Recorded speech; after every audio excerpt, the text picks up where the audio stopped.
If you're looking for a great open-world game, you need to check out the 20 carefully selected titles I've put together, because each one has a unique world to explore and can easily give you hundreds of hours of gameplay. Let's dive in without further ado.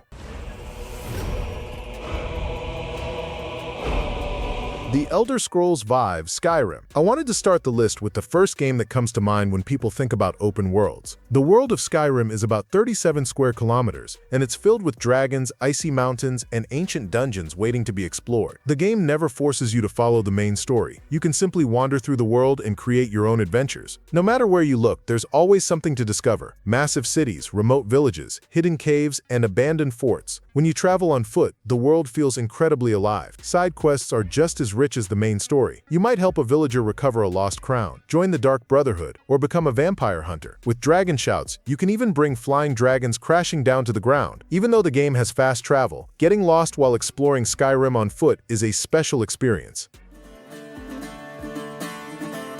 Assassin's Creed Odyssey. How about traveling through ancient Greece? That's exactly what Odyssey lets you do. You can explore famous places like Athens, Sparta, Knossos, and Delphi, along with dozens of islands across the Aegean Sea. Each island has its own atmosphere. You can fight naval battles, sail across the seas, or explore mysterious locations on land. There's even underwater exploration. You can discover shipwrecks, enter hidden caves, and uncover lost treasures. Playing as Cassandra or Alexios, you can parkour across cities, complete side quests to strengthen your character, and capture beautiful moments with the photo mode. If you enjoy getting lost in massive worlds, Odyssey is an incredible game to experience.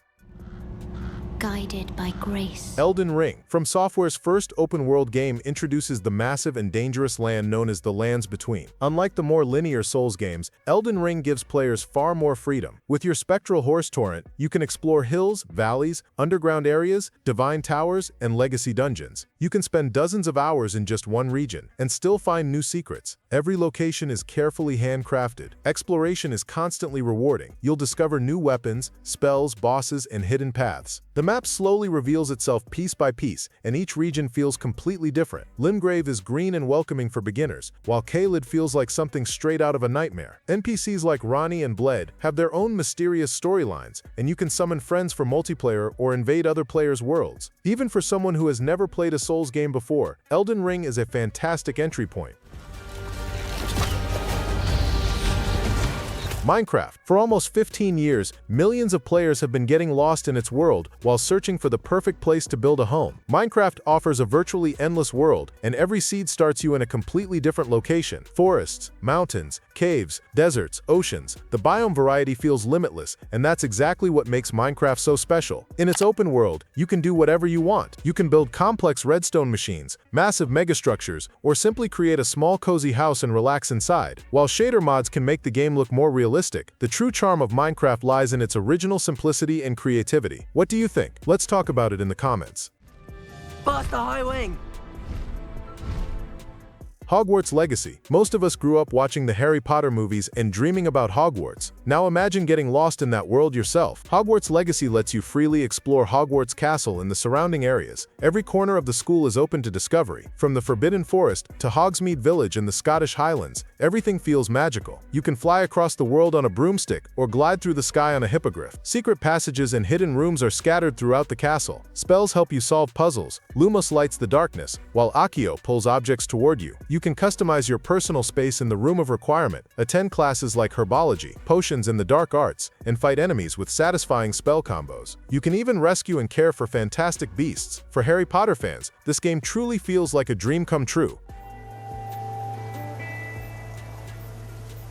Here we go. Ghost Recon Wildlands. The entire country of Bolivia is open for exploration. Altiplano mountains, deserts, jungles, and swamps. Each region has its own boss and unique missions. You play with a 4-person squad, and you can approach situations either with stealth or full action. Transportation options are varied. Helicopters, planes, cars, and motorcycles all make traveling across the map fun. The tactical gameplay is where the game really shines. You can scout enemy bases with a drone, mark targets, and take them down simultaneously using sync shots. Every outpost presents a different challenge. Some are hidden in mountains, others inside crowded cities. There are plenty of side missions for unlocking weapons and skill points, and the co-op multiplayer allows you to coordinate strategies with friends. The dynamic day-night cycle and changing weather conditions also affect gameplay. Wildlands remains one of Ubisoft's most underrated open worlds.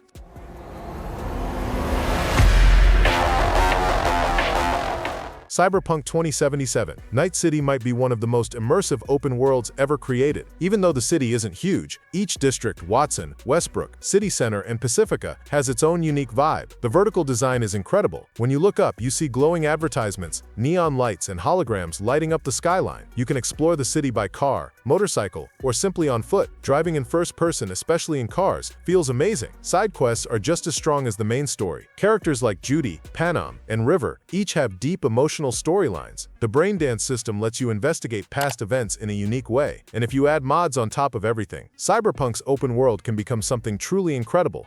I remember when our homes and our towns turned into graveyards. Days Gone, the post-apocalyptic open world of Oregon, features the Cascade Mountains, lava fields, forests, and highways. You play as biker Deacon St. John, traveling across the world on your motorcycle. One of the game's most terrifying features is the Freaker Hordes, hundreds of zombies chasing you at once. Stealth and resource management are essential because ammunition is limited and crafting is necessary. Your motorcycle can be upgraded to become faster and more durable, but you also have to manage fuel. If you run out of gas, you're walking. You'll clear ambush camps, explore Nero checkpoints, and survive dangerous wildlife like bears and wolves. The emotional story about brotherhood and survival adds depth, while the landscapes of Oregon look stunning, especially when you're riding your bike through them. Fallout 4. The city of Boston and its surroundings have been devastated by nuclear war. Areas like the glowing sea are filled with deadly radiation, while downtown Boston is a ruined urban wasteland. The settlement building system lets you create your own colonies in places like Sanctuary Hills, Red Rocket, and Starlight Drive-In. Wearing power armor while exploring feels incredibly powerful, and you can even travel by air using a vertibird. Random encounters keep the world unpredictable. Super mutant ambushes, traveling trader caravans, and strange events. Companions are memorable too. Dogmeat the loyal dog, Nick Valentine the synth detective, and Piper the journalist. Faction choices matter as well. You can side with the Brotherhood of Steel, Institute, Railroad, or Minutemen, and each path changes the story. Every region offers a different atmosphere, from feral ghouls in the city to Mara lurks in the swamps. With strong mod support, Fallout 4 can evolve into an even deeper experience. Final Fantasy XV, the continent of Eos, Lucis Alticia Tenebrae, a fantasy world mixed with modern elements. You travel in the car called Regalia, while FF music plays on the radio. You can go off-road on a chocobo. You camp, cook meals. Ignis's dishes give you buffs. Side quests are varied. Monster hunting, fishing, photography. Noctis and his friends Gladio, Prompto, Ignis go on a road trip. Combat is real-time, and you can teleport with Warp Strike. Summons Astrals are massive and epic. Titan, Leviathan, Ramu, there's a day-night cycle. Demons appear at night. Dungeons are deep and challenging. The Comrades DLC adds multiplayer. Episode DLCs give different perspectives. One of the most unique open worlds in the FF series, definitely worth exploring. Forza Horizon 5. Mexico's 107 kilometers quadrid map is inspired by real locations. Guanajuato City, active volcanoes, Mayan temples, snowy mountains, beaches, deserts, over 500 cars, each with its own feel. Arcade racing with realistic physics. You can roam the open world freely. Horizon Festival events are plentiful.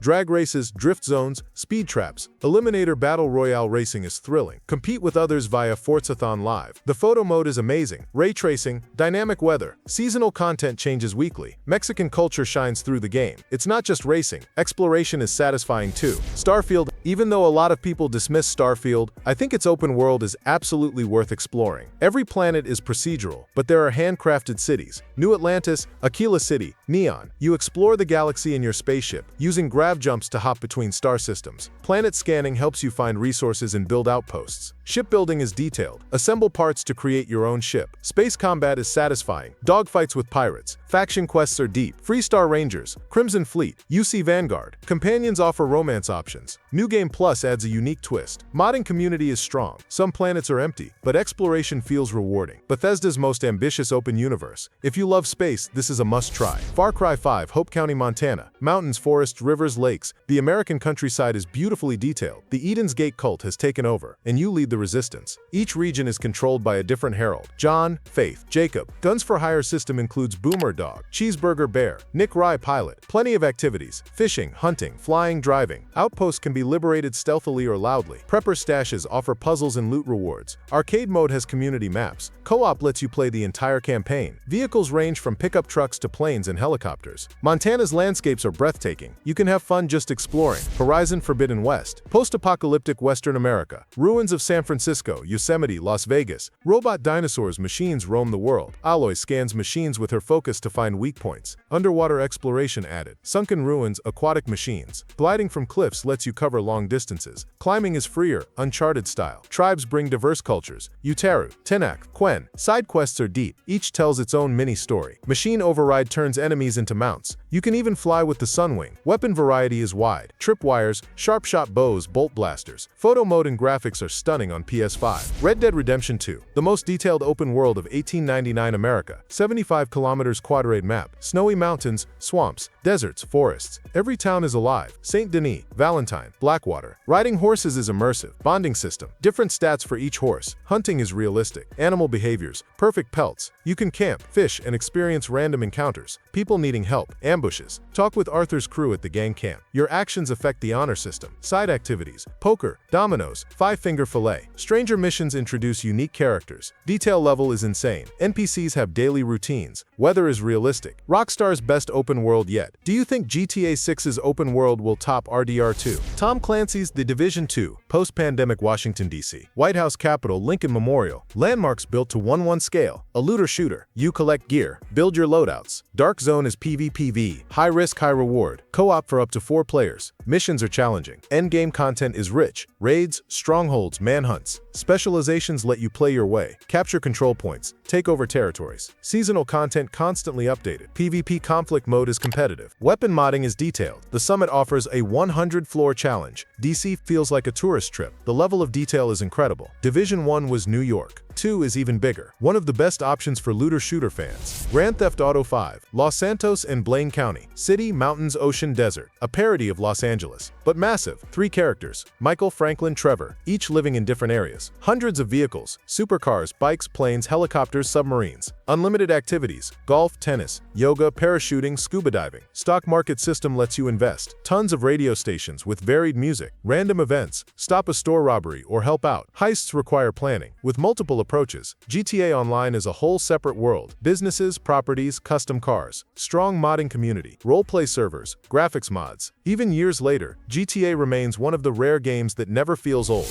Death Stranding. Post-apocalyptic America. Rugged terrain. Rivers, mountains. Traversal is central. You play as Sam Porter Bridges, a delivery guy. Use ladders, ropes, and bridges to create paths. Timefall rain ages everything. Avoid BTs, ghosts, hold your breath. The chiral network connects the world. You see other players' structures. Build zipline networks for fast travel. Vehicles, truck, bike, floating carrier. Muels steal cargo. You have to evade them. Boss battles are epic and unique. Kojima's most controversial game. Walking simulator, but incredibly addictive. Meditative experience. Landscapes are stunning. Iceland level beautiful. Avatar, Frontiers of Pandora. Planet Pandora. Floating mountains. Bioluminescent forests. Alien flora and fauna. Ubisoft's most beautiful open world. Play as a Navi in first-person perspective. Fly on Ikran Banshee and see Pandora from above. Climbing and traversal feel acrobatic. Clear RDA Human Corporation outposts. Gathering and crafting blend with Navi culture. Each region has a different clan. Traditional weapons. Bow, spear, sling. Photo mode captures Pandora's beauty. Day-night cycle shows off bioluminescence. Dynamic weather. Rain, storms. Snowdrop engine graphics are next-gen. A dream game for Avatar fans. The Witcher 3. Wild Hunt. Northern Realms. Velin, Novigrad, Skellige. Each region with its own vibe. Travel on Roach. Fast travel signposts exist, but walking or riding is more enjoyable. Side quests are some of the best in gaming history. Bloody Baron. Witcher contracts. Gwent card game is addictive. Monster hunting requires prep. Oils, potions, bombs. Treasure hunts reward Witcher gear sets. Question marks all over the map. Abandoned sites. Monster nests. Skellige Islands are perfect for exploration. Blood and Wine expansion adds Toussaint, a fairy tale land. Dynamic weather is immersive. Honestly, Witcher 3 is my all-time favorite open world. What's your favorite open world game?